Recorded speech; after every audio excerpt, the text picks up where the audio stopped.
ముందుగా జాతీయ పంచాయతీరాజ్ దినోత్సవం గురించి చెప్పుకుందాం. గ్రామాల అభివృద్ధి ప్రక్రియలో పంచాయతీరాజ్ సంస్థలు పోషించే పాత్ర ఏమిటో ప్రజలకు అవగాహన కలిగించడం కోసం కేంద్ర పంచాయతీరాజ్ మంత్రిత్వ శాఖ ఆధ్వర్యంతో జాతీయ పంచాయతీరాజ్ దినోత్సవం నిర్వహించబడుతుంది. 2010 నుంచి ప్రతి సంవత్సరం ఏప్రిల్ 24వ తేదీన జాతీయ పంచాయతీరాజ్ దినోత్సవాన్ని దేశవ్యాప్తంగా జరుపుకుంటున్నారు. పంచాయతీరాజ్ సంస్థలకు రాజ్యాంగ గుర్తింపు ఉద్దేశించిన 73వ రాజ్యాంగ సవరణ చట్టం 1993 ఏప్రిల్ 24 నుండి అమల్లోకి వచ్చింది. దీనికి గుర్తుగా ప్రతి సంవత్సరం ఏప్రిల్ 24వ తేదీని జాతీయ పంచాయతీరాజ్ దినోత్సవాన్ని దేశవ్యాప్తంగా నిర్వహిస్తారు. ఆంధ్రప్రదేశ్లో 73వ రాజ్యాంగ సవరణ చట్టం 1994 ఏప్రిల్ 24 నుంచి అమల్లోకి వచ్చింది. గ్రామ స్థాయిలో అమల్లో ఉండే అతి ప్రాచీన పాలన వ్యవస్థే పంచాయతీ. దీన్నే స్థానిక స్వపరిపాలన సంస్థల వ్యవస్థ, పంచాయతీరాజ్ వ్యవస్థ అని కూడా అంటారు.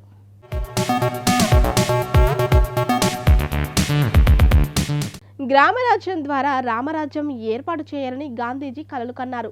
ఆయన దృష్టిలో ప్రతి గ్రామ పంచాయతీ ఒక చిన్న గణతంత్ర రాజ్యం. దేశాభివృద్ధికి మూలం గ్రామాభివృద్ధే.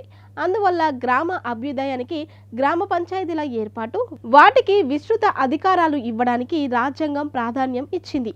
పంచాయతీరాజ్ వ్యవస్థలో గ్రామాల అభివృద్ధికి ఆ గ్రామ ప్రజలే పాటుపడడానికి వీలు కల్పించారు. ప్రాచీన కాలంలో పనిచేస్తున్న గ్రామ పాలన వ్యవస్థ అప్పటి సాంఘిక పరిస్థితులకు అనుగుణంగా 5 ప్రధాన వృత్తుల ప్రతినిధులతో పనిచేసేది. అయితే ఇది ఎక్కువగా అణిచివేతకు గురయ్యేది. బ్రిటిష్ పాలన ప్రారంభంలో అంతగా ఆదరణకు నోచుకోలేకపోయినప్పటికీ జనరల్ గవర్నర్ రిప్పన్ ప్రోత్సాహంతో స్థానిక స్వపరిపాలన సంస్థలు పునర్జీవనం పొందాయి. 1919, 1935 భారత ప్రభుత్వం చట్టాలు కొంతమేరకు వీటికి బలాన్ని చేకూర్చాయి.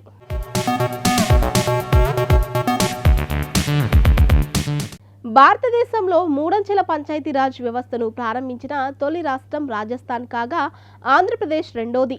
1959 నవంబర్ 1 ఆంధ్రప్రదేశ్లోని మహబూబ్ నగర్ జిల్లా షాద్ నగర్లో ఈ వ్యవస్థను ప్రారంభించారు. 73వ రాజ్యాంగ సవరణకు అనుగుణంగా ఆంధ్రప్రదేశ్ ప్రభుత్వం 1994లో కొత్త పంచాయతీరాజ్ చట్టాన్ని చేసింది. కేంద్ర గ్రామీణ అభివృద్ధి పంచాయతీరాజ్ మంత్రిత్వ శాఖ రాష్ట్రాల మంత్రిత్వ శాఖలలో దీనికి సంబంధించిన కార్యక్రమాలని చేపడుతుంది. ఏప్రిల్ 24ను పంచాయతీరాజ్ దినంగా పాటిస్తున్నారు. దాదాపు 30 లక్షల మంది ప్రజాప్రతినిధులతో నడుస్తున్న పంచాయతీరాజ్ వ్యవస్థ ప్రపంచంలోనే అతిపెద్ద ప్రజాస్వామ్య వ్యవస్థ. ప్రధానంగా మన గ్రామాలకు ఇది వెన్నెముకగా పనిచేస్తుంది. దేశవ్యాప్తంగా 537 జిల్లా పంచాయతీలు, 6097 మండలాలు, 2,34,676 గ్రామ పంచాయతీలు పనిచేస్తున్నాయి.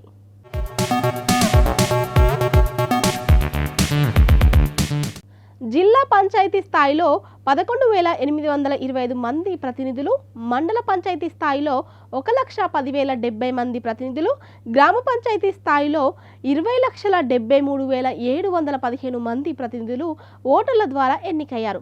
పంచాయతీరాజ్ ఎందుకు? వనరుల పంపిణీలను మెరుగుపరచడానికి, ప్రభుత్వ పనుల్లో స్థానికులు పాల్గొనేలా చేయడానికి, గ్రామీణ ప్రజల దైనందిన అవసరాలను మేలైన పద్ధతిలో తీర్చడానికి, స్థానికంగా అధికంగా ఉద్యోగాలు కల్పించడానికి, పేదరిక నిర్మూలన కార్యక్రమాలు అమలు చేయడానికి, పంచాయతీరాజ్లకు వాస్తవమైన అధికారాలను అందిస్తే స్వావలంబన, స్వీయ చొరవను, సహకారాన్ని పెంపొందించి గ్రామీణ సమాజ రూపురేఖలను మార్చడానికి దోహదం చేస్తాయి. ప్రజలు పాల్గొనే ప్రజాస్వామ్యానికి రూపకల్పన చేస్తాయి. పంచాయతీరాజ్ వ్యవస్థ వల్ల ప్రతి చిన్న పనికి కేంద్ర రాష్ట్ర ప్రభుత్వాలపై ఆధారపడడం జరగదు. కేంద్ర రాష్ట్ర పాలనా యంత్రాంగంపై అధిక పరిభారాన్ని, ఒత్తిడిని తగ్గించడం దీని ముఖ్య ఉద్దేశం.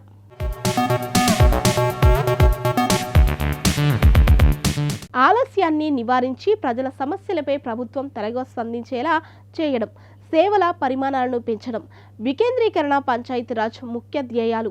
భారతదేశ మాజీ ప్రధానమంత్రి మన్మోహన్ సింగ్ 2010 ఏప్రిల్ 24న తొలిసారిగా జాతీయ పంచాయతీరాజ్ దినోత్సవాన్ని ప్రారంభించాడు. పంచాయతీరాజ్ సంస్థలు సక్రమంగా పనిచేసి గ్రామస్తుల అభివృద్ధి ప్రక్రియలో పాల్గొంటే ఆయా గ్రామాలు మావోయిస్టుల బెదిరింపును ఎదుర్కోవచ్చని ఆయన పేర్కొన్నాడు. 2015 ఏప్రిల్ 24న జరిగిన జాతీయ పంచాయతీరాజ్ దినోత్సవంలో పాల్గొన్న ప్రధానమంత్రి నరేంద్ర మోడీ ఎన్నికైన ప్రతినిధులను ఉద్దేశించి మాట్లాడుతూ మహిళా సర్పంచులు వారి వారి బాధ్యతలను భర్తలకు అప్పగించకూడదని, వారి పనుల విషయంలో భర్తల ప్రభావం ఉండకుండా చూసుకోవాలని పిలుపునిచ్చాడు. ఈ రోజున ఆదర్శ గ్రామంగా నిలిచిన గ్రామ పంచాయతీలను, గ్రామ సభలను శక్తీకరణ్ అవార్డు, రాష్ట్రీయ గౌరవ్ గ్రామ సభ అవార్డులతో సత్కరిస్తారు.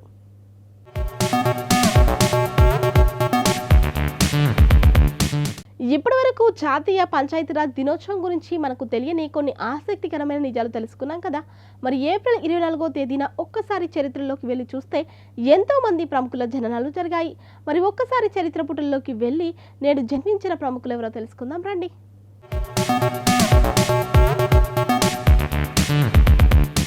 ప్రపంచ క్రికెట్ క్రీడా చరిత్రలో ప్రఖ్యాతిగాంచిన భారతీయ ఆటగాడు సచిన్ రమేష్ టెండూల్కర్.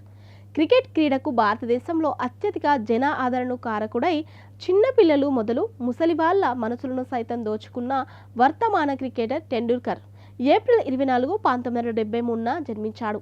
2013 నవంబర్ 16 నాడు తన 40వ ఏట 200వ మ్యాచ్ టెస్టు పూర్తి చేసి అంతర్జాతీయ క్రీడారంగం నుంచి విరమించుకుంటున్న సందర్భంలో భారత ప్రభుత్వం అత్యున్నత పౌర పురస్కారమైన భారతరత్నను ఆయనకు ప్రకటించింది.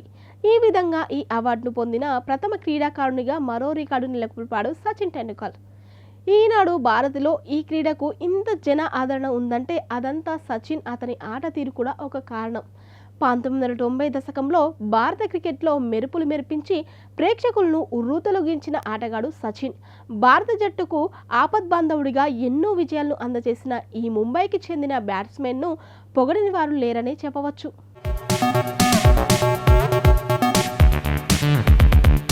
వరుణ్ ధావన్ బాలీవుడ్కు చెందిన ప్రముఖ సినీ నటుడు, దర్శకుడు. డేవిడ్ ధావన్ కుమారుడు ఇతడు.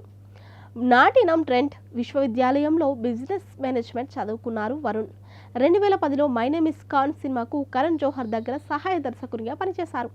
2012లో కరణ్ దర్శకత్వంలో స్టూడెంట్ ఆఫ్ ది ఇయర్ సినిమాతో హీరోగా తెరంగేట్రం చేశారు ఆయన. ఈ సినిమాకి Filmfare best male debut nomination పొందారు వరుణ్. ఆ తర్వాత హంటీ శర్మాకి దుల్హనియా, ఏబిసిడి 2 వంటి సినిమాల్లో నటించారు. ఏబిసిడి 2 సినిమా ప్రపంచం మొత్తం మీద 1 బిలియన్ వసూళ్లు సాధించింది. శ్రీరామ్ రాఘవన్ దర్శకత్వం వహించిన బద్లాపూర్ సినిమాతో ఫిలింఫేర్ ఉత్తమ నటుడు పురస్కారానికి నామినేషన్ పొందడమే కాక విమర్శకుల ప్రశంసలు కూడా అందుకున్నాడు. ధావన్ పంజాబీ హిందూ కుటుంబంలో ఏప్రిల్ 24, 1987న జన్మించారు.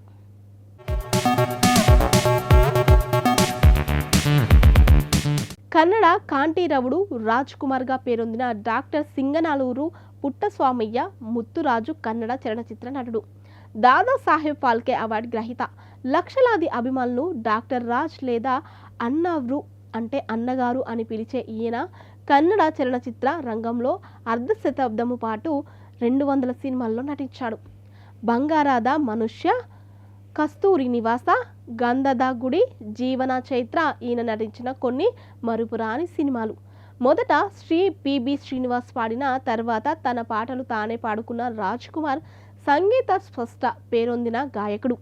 తను నటించిన చిత్రాలకే కాగా నేపథ్య గాయకునిగా ఇతర నటులకు కూడా గాత్రదానం చేశారు. ఇంకా అనేక భక్తి గీతాలు కూడా పాడారు. తెలుగులో కాళహస్తి మహత్యం సినిమాలో భక్త కన్నప్పగా అద్భుతంగా నటించారు. రాజ్ కుమార్ 1929 ఏప్రిల్ 24న అప్పటి మైసూరు రాజ్యంలోని గాజనూర్లో కన్నడ కుటుంబంలో జన్మించాడు.